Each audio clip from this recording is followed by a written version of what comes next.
If you have forgotten your BlaBlaCar account details or can't access your account, don't worry. In this video, I'll show you how to easily recover your BlaBlaCar account.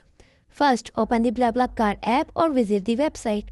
Then, click on top left side and click on Login. Once you are on Login page, type in your email address.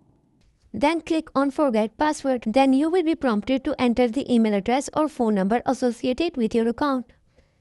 Then click on Send Recent Link. After submitting it, BlaBlaCar will send you a password reset link or a verification code to your email address. Next, open your email address or SMS. Click on it to reset your password. Type in your new password and click on Save. Then head back to Login screen. Enter your new credentials. And now you are logged into your account. If you are still having trouble accessing your account, you can always contact BlaBlaCar support team for further assistance. Simply go to Help section on website and reach out for help with account recovery.